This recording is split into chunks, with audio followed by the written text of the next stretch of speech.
할렐루야. 네, 만나서 반갑습니다. 네, 일기가 고르지 않은 가운데서도 하나님을 피하지 않고 또 하나님께 피하여 예배의 자리에 올라오신 여러분을 주님의 이름으로 축복합니다. 우리 서로 인사하겠습니다. 만나서 반갑습니다. 축복합니다. 네, 우리는 요즘 모니터를 조금만 올려주세요. 우리는 요즘 주일마다 골로새서를 본문으로 믿음에 굳게 서서 시리즈 설교를 함께 나누고 있습니다. 지난 1장을 나누면서 6번의 시간을 함께 나누게 되었어요. 그리고 오늘부터 이제 2장을 시작하게 되는데, 이 즈음에 우리가 지금까지 배운 1장에 대한 또 지난 6번의 시간을 우리가 한번 되돌아보고 그리고 다시 점검하는 시간이 필요하다고 생각이 됩니다. 골로새라고 하는 지역은 소아시아의 서쪽에 위치한 아주 조그만한 도시였습니다.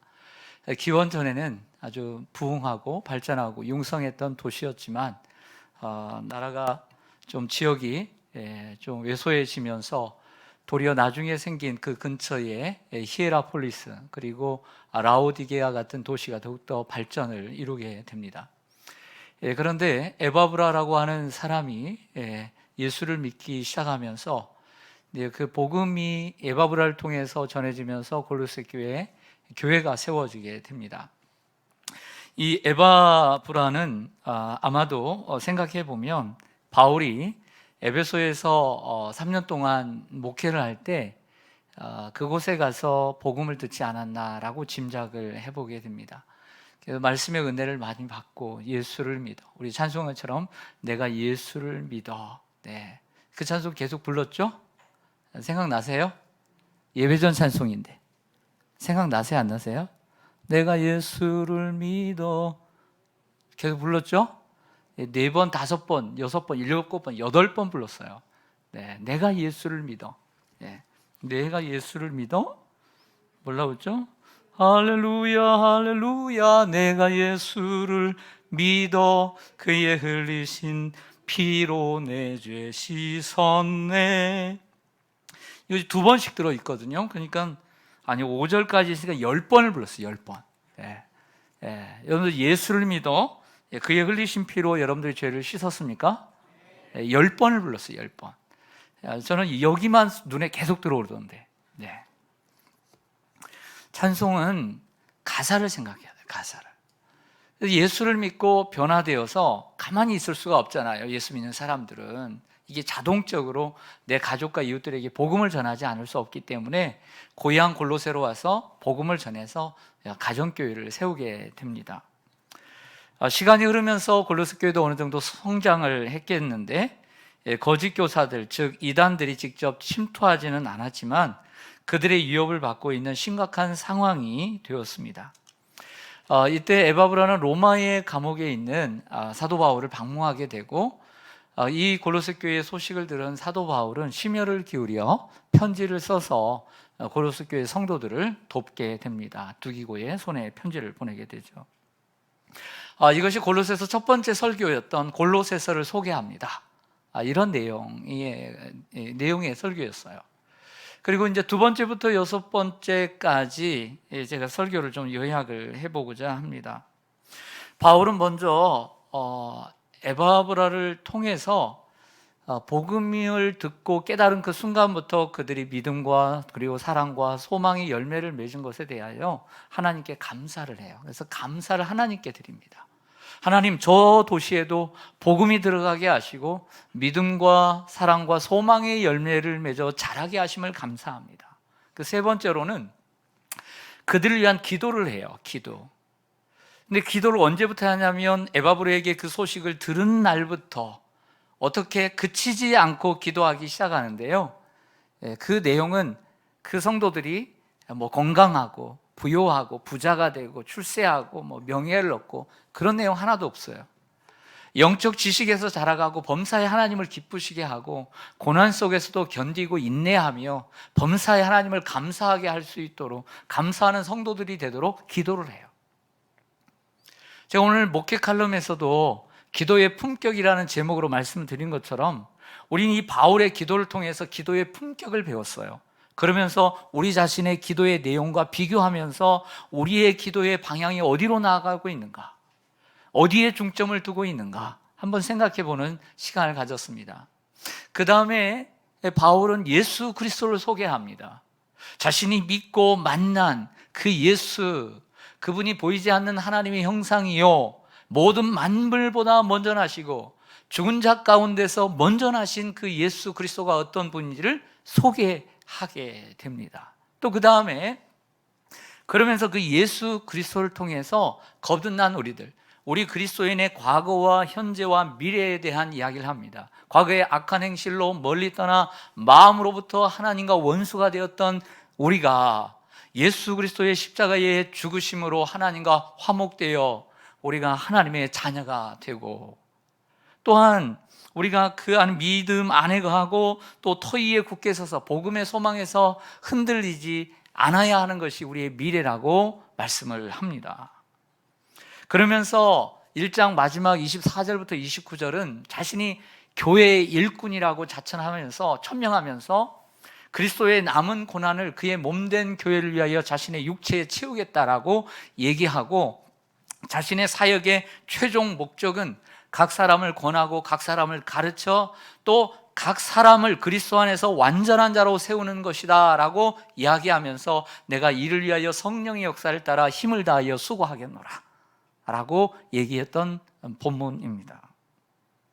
그리고 오늘은 골로새서 2장 1절에서 5절 말씀을 함께 살펴보게 될 텐데요, 바로 지난주에 살펴봤던 그 교회 일꾼 사도 바울의 그 수고의 연장선에서 함께 얘기하면서 또 다른 반면에 2장에서는 그들을 위협하고 있는 거짓 교사들에 대한 경고 또 권면을 또 꺼내 들면서 본격적으로 그 이야기를 내가 좀 하겠다라고 하는 부분입니다. 저는 오늘 본문의 말씀을 가지고 목회자의 비전이라는 제목으로 메시지를 전할까 합니다. 사도 바울이 교회 일꾼된 것은 자신의 명예나 또 자신의 유익이나 영광을 위한 것이 아니라 성도들과 주님의 몸된 교회를 위하여 한 것처럼 목회자의 역할과 사역의 목적도 교회와 또 성도들을 위한 것이 되어야 합니다. 자, 1절을 같이 말씀을 보겠습니다. 여러분 성경을 보시죠. 오늘 성경을 보셔야 합니다. 내가, 여기에 내가는 누굽니까? 예, 일부는 몇 명밖에 안 나왔는데도 30명밖에 안 나왔는데도 대답이 엄청 컸는데, 예, 비를 맞고 오셨는지, 네. 이 골로새 2장 1절에 보면 내가 누굽니까? 바울이죠. 너희가 누굽니까? 그렇죠. 골로새 성도들이죠.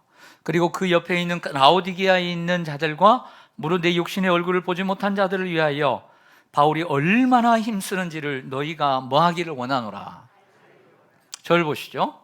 바울이 힘쓰고 수고하는 이유는 자신을 위해서가 아니라 골로새 교회 그리고 라오디게아 교회, 눈에 보이지 않는 많은 이방 교인들을 위한 것임을 보여줍니다. 그러면서 바울은 자신의 이러한 수고와 분투를 성도들이 알기를 원했습니다.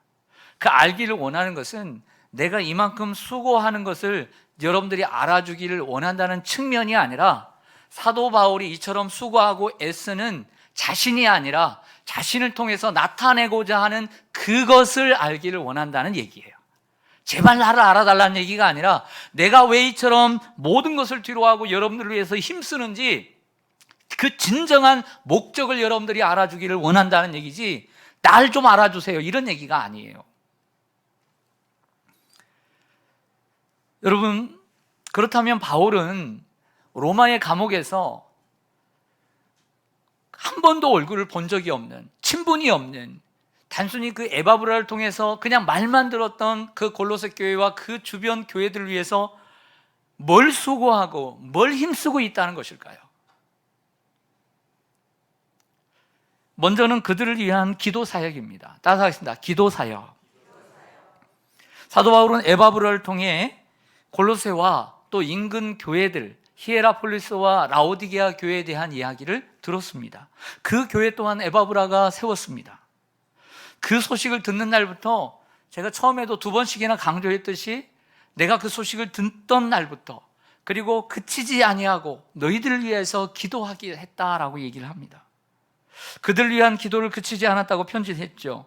바울에게 있어서 기도란 치열한 영적 전쟁이었습니다. 사도 바울의 기도는 우리가 식사를 앞에 두고 기하는 기도, 사도신경을 하고 주기도문과 하는 기도와 차원이 다른 영적 전쟁이었습니다. 치열한 싸움이었던 것입니다. 이는 마치 야곱이 약복 강가에서 천사와 씨름하듯 이 골로새 교회 성도들을 위해서 기도하는 것이 단순한 암송이 아니라 그들을 향한 영적 치열한 전투였던 것이죠. 그 기도를 통해서 성도들을 돕고 있었던 것입니다. 성도들은 기도들을 가끔 과소평가하는 경향들이 있습니다. 아니, 목회자들도 마찬가지입니다. 한때는 기도를 열심히 하다가 어떤 한 순간에 기도를 게을리하고 아예 기도를 놔버리고 점점 기도를 더 가까이 하고 기도 시간을 더 갖고 이런 모습보다는 점점 기도의 시간을 줄어들고 규칙적인 기도는 사라지고 어쩌다 한 번씩 기도하는, 기도를 아예 손에서 놔버리는, 마치 우리가 책을 놔버리듯 학생이 공부를 놓아버리듯 기도를 놓아버리는 이러한 경향의 사람들이 얼마나 많은지 모릅니다. 그러나 기도는 모든 사역의 기초요 시작이며 마침이며 완성입니다. 기도 없이는 모든 것이 이루어질 수 없습니다. 그래서 사역자들은 기도를 가장 소중한 사역으로 생각하고 기도에 힘써야 될 줄로 믿습니다. 또한 다음으로 사도 바울은 그들을 편지 사역으로 돕고 있습니다. 그 멀리서 무엇을 힘쓰고 무엇을 수고한단 말입니까? 기도를 통해서, 그리고 편지를 씀으로써. 거짓 교사들의 문제로 어려움을 겪고 있는 골로새 교회와 또 라고디게아 교회를 위해 편지를 작성하는 것도 사도 바울의 큰 수고에 해당합니다. 직접 가서 만나고 위로하는 것도 도움이 되겠죠. 하지만 갈 수 없는 상황 가운데서 그 편지를 정성껏 정리해서 그들에게 교육하고 권면하고 위로한다면 한 번 만나고 오는 것보다 계속 그들에게 이 지면으로 있는 이 편지를 읽고 또 읽고 또 읽음으로써 어떻게 보면 한 번 만나고 돌아가는 것보다 더 영적인 도움과 그들에게 격려가 될 수 있지 않았겠습니까? 저는 우리 아이들을 이제 둘 다 대학생인데 고3 시절을 둘 다 보냈습니다. 이제 9월이 되면, 9월이 시작됐는데 우리 고3 학생들이 9월 달에 뭐 하냐면 자소서를 씁니다. 아주 중요한 관문이죠. 이 자기소개서를 수시를 볼 때, 수시는 6개의 대학을 넣을 수 있고요, 정시는 3개의 대학을 지원을 할 수가 있어요. 근데 이 자소서를 쓸 때 지면은 얼마 되진 않지만 함부로 서투로 그냥 쓰는 사람이 없어요. 학생이 별로 이렇게 공부에 관심 없어 그냥 아무렇게나 쓰지 않아요. 보면 썼다 지웠다 썼다 지웠다 썼다 지웠다 얼마나 정성을 다하는지 몰라요. 사도 바울도 오늘 이 편지를 그냥 막 간단한 안부 인사나 그냥 감사나 그런 얘기 하려고 오늘 쓴 게 아니에요. 그 편지가 현재 성경으로 우리 가운데 남아있는 줄로 믿습니다. 사도 바울은 편지 사역을 통해 교회와 성도들을 섬기고 있습니다. 저와 여러분도 누군가가 멀리 떨어져 있어도 기도로, 그리고 편지로, 또 여러분들도 여러분들의 각자의 재능에 따라서 여러분들의 사역을 통해서 교회와 성도들을 섬길 수 있는 줄로 믿습니다. 우리 합동 측의 서현교회 원로 목사님이 되신 김경원 목사님이 은퇴를 앞두고 후배 목회자들이 미리 알고 있으면 좋을 것 같다라고 하는 자신의 어떻게 목회를 돌아보면서 책을 하나 출판했습니다. 목회자가 꼭 알아야 할 9가지 원리라고 하는 이 책인데요, 그 내용 9가지는 정체성, 갈등, 위기, 탈진, 자기관리, 또 직분자 세우기, 헬퍼 찾기, 양심 목회, 후임자 승계, 이렇게 9가지 내용을 다루고 있습니다. 저와 같은 목회자, 그리고 처음으로 좀 목회를 시작하는 이들에게 너무나 좋은 어떤 길잡이가 되는 책이라고 생각이 됩니다. 그 가운데 맨 첫 장에 정체성이라는 얘기를 하면서 목회자는 누구인가, 목회자란 누구인가, 그리고 목회자는 무엇을 하는 사람인가라는 질문을 던지면서 풀어나가는 내용을 잠깐 소개하고자 합니다. 성경에 목사라고 하는 단어는 그렇게 많이 나오지 않습니다. 이 헬라어 포이멘이라고 하는 단어가 어느 곳에서는 목사로, 그리고 어느 곳에서는 대부분 목자로 번역이 된다고 하면서 목사는 목자이며 목자적 사명을 가지고 있다고 말을 합니다. 그러면서 목자인 목사는 크게 4가지 사역을 하는 사람이라고 얘기해요. 첫 번째는 양떼를 먹이는 사람이다. 두 번째는 양떼를 인도하는 사람이고, 셋째는 양떼를 보호하는 사역을 하고, 네 번째는 그 양떼들, 즉 양떼들 격려하고 회복시키고 이런 사역을 한다라고 얘기를 합니다. 목회는 의사들처럼 육신을 돌보는 사역을 하는 게 아니에요. 영적 의사로서 사람들의 영혼을 돌보는 영적 사역을 하고 있습니다. 성도들에게 영혼의 양식인 하나님의 말씀을 잘 먹여야 돼요. 여러분, 양들은 어디에 먹이가 있는지 잘 모릅니다. 그리고 한 겨울에는 목자가 이 꼴들을 좀 준비시켜서 안에서도 먹이고 밖에서도 먹일 수 있어야 되는 거예요. 그래서 목회자의 첫 번째 임무는 하나님의 말씀을 영양가 있게 잘 먹이는 것이에요. 먹이는 거. 두 번째는 그들을 정말 방황하는, 이 세상에 방황하는 성도들을 올바른 길로 인도하는 것이고요. 그리고 많은 거짓 교사들, 그리고 이단들, 악한 세력으로부터 성도들을 보호하는 일이고요. 세상에 살면서 지치고 낙심하고 상처받은 영혼들을 치료하고 격려하고 회복시키는 사역이 바로 목회의 사역이다, 이렇게 말을 하고 있습니다. 그런데 목회자들이 목회가 무엇인지 모르고, 그리고 자신이 무엇을 해야 하는지 잘 모르고 목회를 한다면 어떻게 되겠습니까? 그리고 목회자가 그것을 알면서도 다른 일에, 엉뚱한 일에 너무 바쁘다면 자기 양떼들을 제대로 돌볼 수 있겠습니까? 사랑하는 성도 여러분, 여러분들도 마찬가지입니다. 저 같은 목회자는 목회자가 누구인지, 내가 무엇을 위해서 존재하는지 바로 알아야 되는 것처럼, 성도님 여러분들도 여러분들이 누구인지, 그리고 여러분들이 무엇을 해야 하는지 여러분들도 바로 알아야 여러분들도 좋은 성도가, 훌륭한 사역자가 될 수 있는 줄 믿습니다. 먼저는 여러분들은 목자의 음성을 듣고 목자가 먹이는 준비한 양식을 잘 먹어야 합니다. 잘 먹어야 이 험한 세상을 영적으로 승리하며 살아갈 수 있는 것입니다. 여러분, 우리가 밥을 먹는 건 밥을 먹지 않으면 죽게 돼 있어요. 대부분의 사람의 사망 원인은 못 먹어서 죽는 거예요. 사람이 먹는 것은 열심히 일하고 많은 일들을 감당하기 위해서 육적인 양식을 먹는 것처럼, 우리가 영적인 삶을 살아가기 위해서는 하나님의 말씀을 잘 먹는 것보다 더 중요한 것이 없다는 거예요. 그래서 목회자들이 말씀을 준비하는데 사력을 다하는 것입니다. 그럴 때 여러분은 하나님이 기뻐하시는 사역자가 될 수 있고, 또한 누군가를 도울 수 있는 사람이 될 수 있습니다. 자, 2절을 좀 보시겠습니다.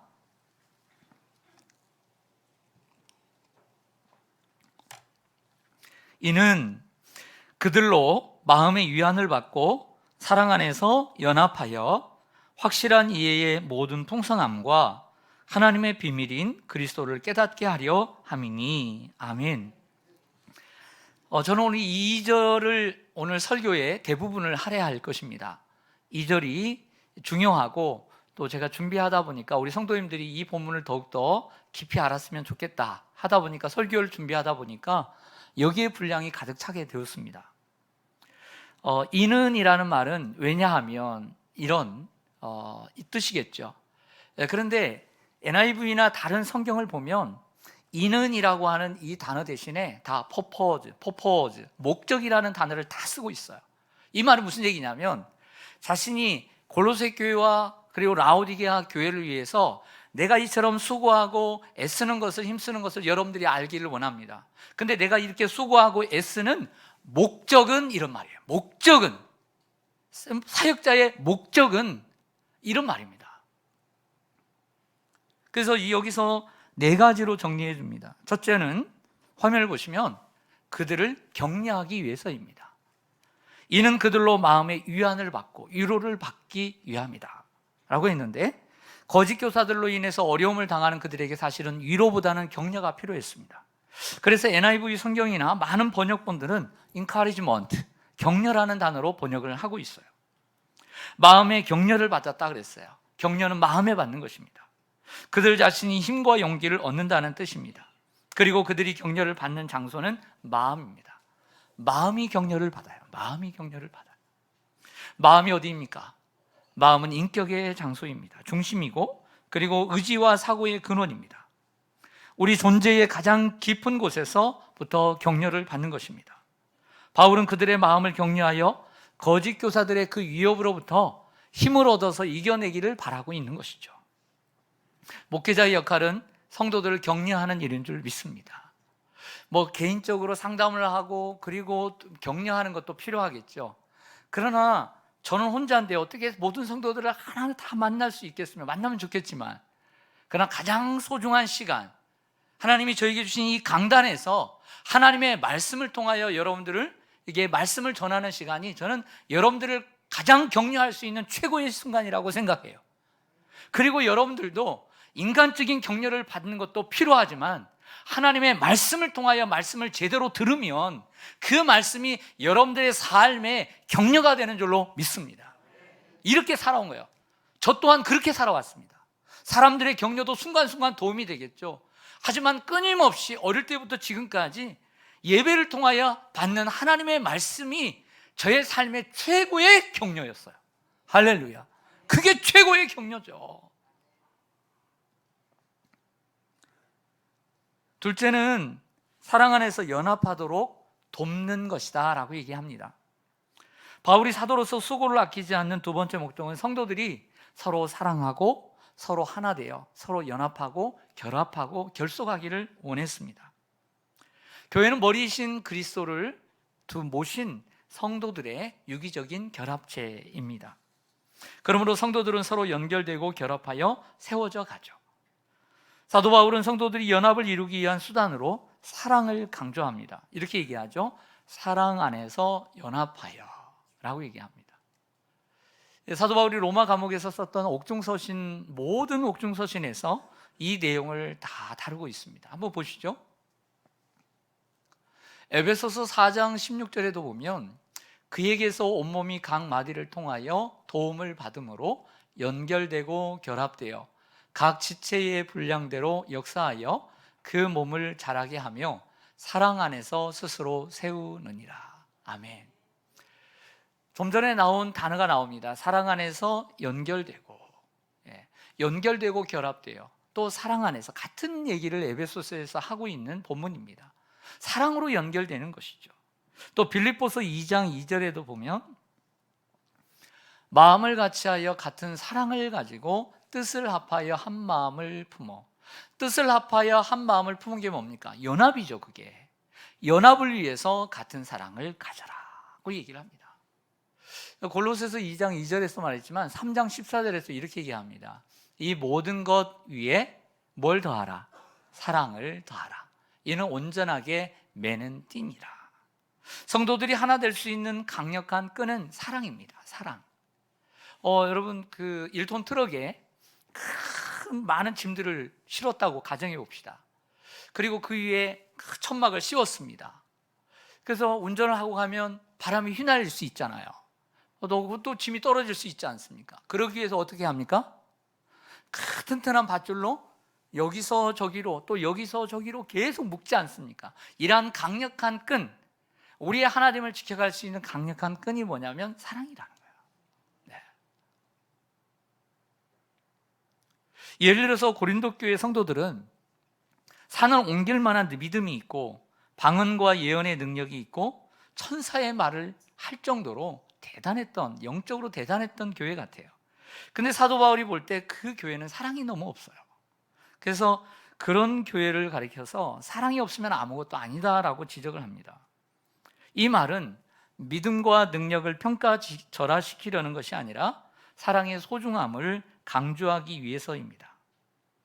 목회자에게는 성도들을 향한 헌신적인 사랑이 필요합니다. 사실은 어떻게 보면 양떼들을 먹이고 꼴을 준비하고 또 그들을 인도할 수도 있고 보호할 수도 있고 또 그들을 격려할 수도 있지만 진정으로 그들을 향한 사랑이 없다면 정성스럽지 못하겠죠. 하긴 하겠죠. 싹군이 되겠죠. 그래서 목회자에게는 이러한 사랑이 필요합니다. 또한 여러분들도 우리가 함께 하나가 되기 위해서는 사랑이 있어야 합니다. 서로를 향한 진정한 사랑이 있어야 합니다. 다투기도 하죠. 삐지기도 하고 서운하기도 하고 등 돌리기도 하죠. 하지만 가족도 그런 것처럼 우리를 향한 주님의 사랑, 그 주님의 사랑이 우리 안에 있기에 그래도 내가 사랑해야지, 그래도 내가 사랑해야지, 이런 마음을 가지고 우리가 하나됨을 지켜가는 것입니다. 셋째로, 확실한 이해의 모든 풍성함을 위해서입니다. 오늘 본문을 좀 보시죠. 오늘 본문을 보면 2절을 보면 이는 그들로 마음의 위안, 격려를 받게 하는 것이고, 두 번째는 사랑 안에서 연합하는 것이고, 세 번째 확실한 이해의 모든 풍성함과, 이렇게 되어 있죠. 여러분 성경 그렇게 되어 있죠? 따라서 하겠습니다. 확실한 이해의 모든 풍성함. 옆 사람에게 물어보죠. 이게 뭐예요? 이렇게 시작. 이게 뭘까요? 확실한 이해의 모든 풍성함, 이게 뭘까요? 정말 궁금해서 묻는 거예요. 이런 내용을 보면서 이해를 100% 다 할 수 있을까요?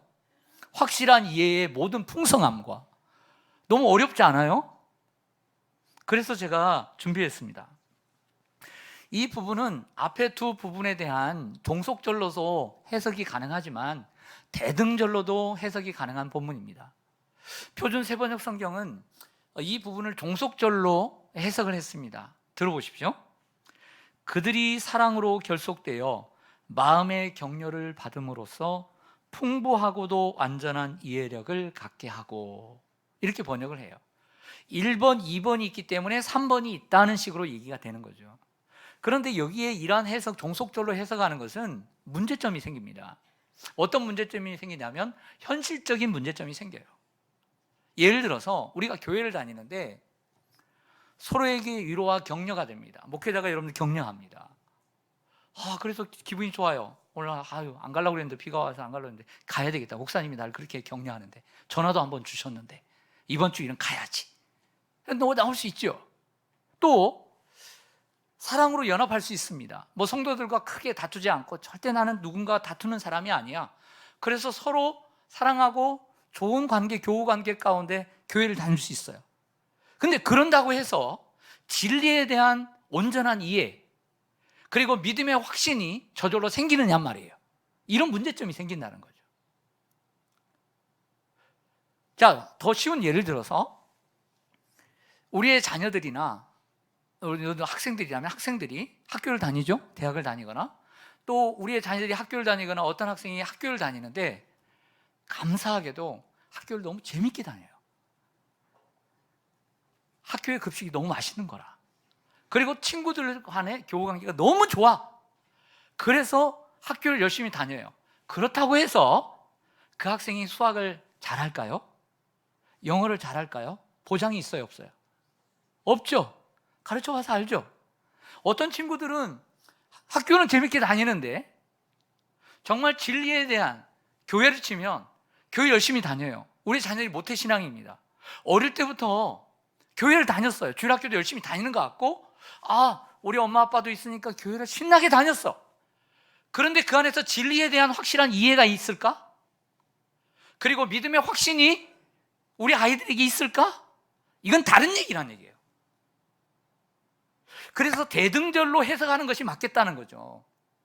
그냥 서로 친하고 교회 가면 위로가 되니까 즐겁게 다닌다고 해서 영적인 진리에 대한 이해와 믿음의 확신이 생긴다? 그럴 수 없어요. 보장할 수 없는 거란 말이에요.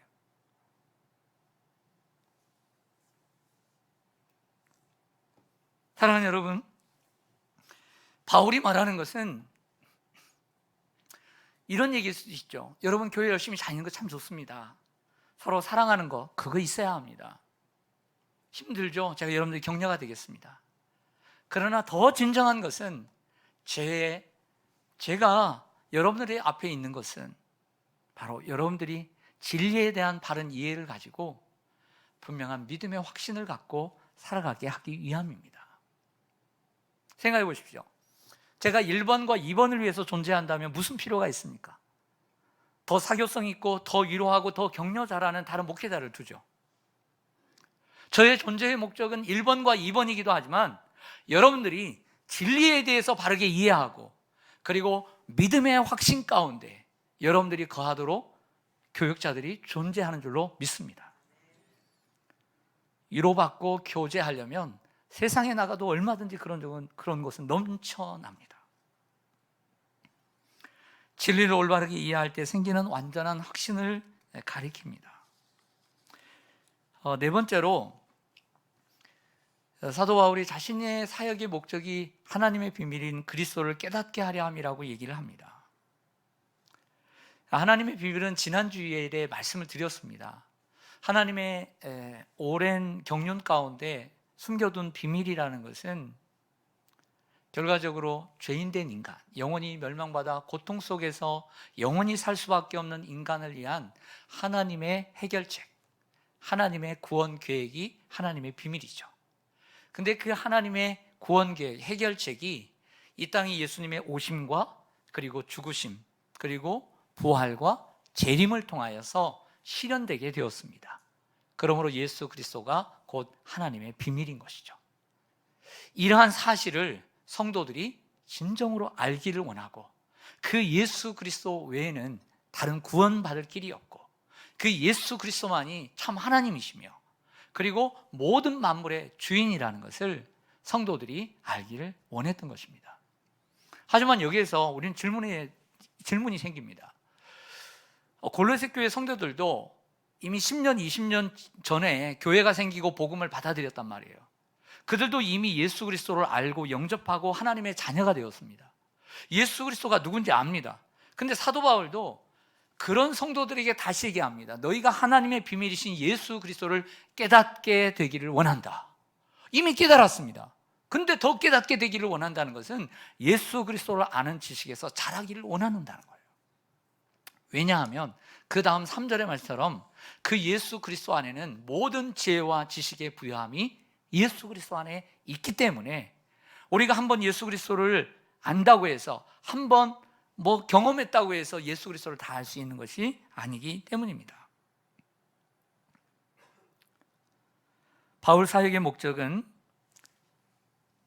10원에서 이론 정도 부족한 부끄러운 구원을 받을 수 있는 믿음을 가진 그리스도인으로 만드는 것이 아니라 각 사람을 권하고 가르치고 그리고 그 각 사람을 그리스도 안에서 완전한 자로 세우는데 목적이 있기 때문에 예수 잘 믿고 구원 받으십시오 이렇게 가르치는 것이 아니라 그리스도 안에서 완전한 그리스도인이 되십시오 라는 비전이 있기 때문에 이런 얘기를 계속하는 것입니다. 요즘 손흥민 선수가 새로운 시즌 5게임을 했는데 한 골도 못 넣고 있어요. 마음이 아프죠. 이번에는 넣을 줄 알았는데. 저만 팬입니까? 여러분들 팬이시죠? 네, 우리 대한민국 사람들 중에 손흥민 모르는 할머니, 할아버지도 없을 거예요. 네, 응원을 해야 합니다. 손흥민 선수는 이런 말을 했습니다. 나의 축구는 온전히 아버지의 작품이다. 손흥민 선수의 아버지 손웅정 씨가 쓴 모든 것은 기본에서 시작한다는 이 책이 어느 날 제 손에 들어오게 되었어요. 그래서 제가 이렇게 따로 서재가 없어서 교회에서 항상 책을 보는데 가족들이 좀 봤으면 하는 그런 책들이 생기면 가끔씩 몇 권 제가 이제 식탁에 올려놓습니다. 보니까 이 큰애가 이걸 가져갔어요. 그래서 엊그저께 물어봤더니 다 읽었다고 하더라고요. 그러면서 이런 이야기를 합니다. 요즘 흥민이 형이 하여튼 언제 알았는지 흥민이 형이에요. 흥민이 형이 잘 못하지만 너무 걱정하지 않아도 된다는 거예요. 왜냐하면 멘탈이 강하기 때문에. 또 오래 못하면 내년에 또 잘할 수 있기 때문에. 그러면서 이 손흥민 선수의 아버지를 칭찬합니다. 글도 잘 쓸 뿐만 아니라 책도 많이 읽고 참 훌륭한 사람이라는 거예요. 그래서 제가 잠시 읽어보니까 중학교 때 이 흥민이가 축구를 할까 말까 결정해야 되는 시기에 그의 뜻에 맡겼는데 하겠다라고 다짐을 하더래요. 그때부터 이 아버지는 생각을 바꿨습니다. 자신은 운동선수로서 또 부상으로 또 도중 하차했지만 이 아들을 그냥 어느 정도의 수준의 선수가 아닌 세계 최고의 선수로 만들고자 하는 플랜을 세워요. 그래서 자신이 훈련받은 과정이 아닌 완전히 반대된 훈련을 시작합니다. 그래서 준비된 계획 가운데 아주 계속적인 훈련을 계속하면서 플랜 가운데서 그렇게 선수를 만들어간 거죠. 그런데 이러한 선수를 만드는 데 있어서 가장 중요한 것이 무엇이냐? 기본이라는 거예요. 기본. 축구에서도 가장 기본을 잘해야 됩니다. 당연히 인격에 있어서 기본이 잘 돼야 된다. 그런 내용을 쓰고 있는 거예요. 여러분, 세계적인 축구 선수를 월클이라고 합니다. 월드 클래스. 이 월클은 손흥민이 월클이다 아니다 이런 논쟁들이 많은 것처럼 세계적인 월클은 몇 사람에 불과합니다. 많지 않습니다. 하지만 성도들의 영적 세계에서는 우리 모두가 월클이 될 수 있습니다. 사도 바울은 어느 정도의 성도를 만들기를 원했던 것이 아니라 월클 성도를 만드는데 자신의 사역의 목적과 비전이 있었다는 거예요. 여기 청년들이 30-40명 있다고 하십시다. 근데 차준사님이 얘들 중에 한 서너 명만 월클 성도로 만들겠다 이런 비전을 가질 수 있지만 우리 30-40명을 내가 다 월클 성도로 만들겠다라고 하는 비전을 갖는 것과는 천지 차이인 것이죠. 그렇죠? 우리 모두는 월클 성도가 될 수 있습니다. 사도 바울의 비전과 목표는 절대 작지 않았다는 거예요. 얼마나 높았으면 계속 이야기를 하고 있는 것이죠. 주님께서 저와 여러분을 바라는 모습도 마찬가지입니다. 우리가 좀 더 성장하고 성숙하고 정말 주님이 기뻐하시는 그런 성도가 되기를 주님은 간절히 바라고 계시는 거예요. 이것이 사도 바울의 목회자의 비전입니다. 여러분들 3절과 4절을 좀 보시겠습니다. 그 안에는, 예수 그리스도 안에는 지혜와 지식의 모든 보화가 감추어져 있느니라. 내가 이것을 말하면 아무도 어떤 말로, 교묘한 말로 너희를 뭐하지 못하게 하려 함이라. 속이지 못하게 하려 함이라. 아멘. 저를 보시죠. 지혜와 지식의 모든 보화들이 그리스도 안에 있습니다. 자, 이 말은 그리스도가 지혜와 지식을 모두 소유하고 있다는 말이고, 모든 지혜와 지식의 원천이 바로 예수 그리스도라는 것입니다. 더 나아가 바울이 말하고 싶은 내용이 있습니다. 바울은 그리스도 밖에서 어떤 지혜와 구원에 이르는 지혜와 지식을 추구하는 이들은 거짓 교사들이요 이단이라고 말하고 싶은 거예요. 그래서 어떤 사람들이 여러분들에게 달려들어 교묘한 말로, 화려한 말로, 달콤한 말로 유혹을 한다 할지라도 여러분들 속아 넘어가지 마십시오 라고 얘기를 하고 있는 거예요. 이러한 교묘한 말의 시초는 창세기 3장에 있는 뱀입니다. 사탄이 뱀의 형상으로 나타나 아담에게 교묘한 말로, 하와에게 달콤한 말로 유혹하여 그들이 넘어가 버린 거죠. 그들의 주장이 아무리 화려하다 하더라도 그들의 주장 속에 하나님의 비밀인 그리스도가 없다면 그들은 그리스도와 상관이 없는 자들이다 라고 말하고 있는 거죠. 사도 바울은 그리스도가 아닌 다른 곳에 진리가 있다는 말에 속지 말고 그리스도 안에서 진리를 찾으라고 말합니다. 끝으로 그리스도와 성도 사이에, 하나님과 우리 사이에 그 어떤 것도 들어오지 못하게 하여 믿음의 굳건함을 보여달라고, 그 믿음의 굳건함을 보는 것이 목회자의 가장 큰 기쁨이다. 요한이서와 요한 3서의 사도 요한이 말한 것처럼 너희들이 진리 안에서 행한다는 것보다 더 큰 기쁨이 없도다 라고 말했던 것처럼 말이죠. 사랑하는 우리의 자녀들이 세상에서 잘 되는 것 저도 원하고 모든 부모라면 원합니다. 하지만 어떠한 상황 가운데서 믿음의 견고함을 가지고 살아가는 그들의 모습을 볼 때 이보다 더 큰 기쁨이 믿음의 부모에게 어디 있겠습니까? 할렐루야. 그 내용을 담고 있는 5절을 읽고 마치겠습니다. 시작. 이는 내가 육신으로는 떠나 있으나 심령으로는 너희와 함께 있어 너희가 질서 있게 행함과 그리스도를 믿는 너희 믿음에 굳건한 것을 기쁘게 봄이라. 아멘. 기도하겠습니다.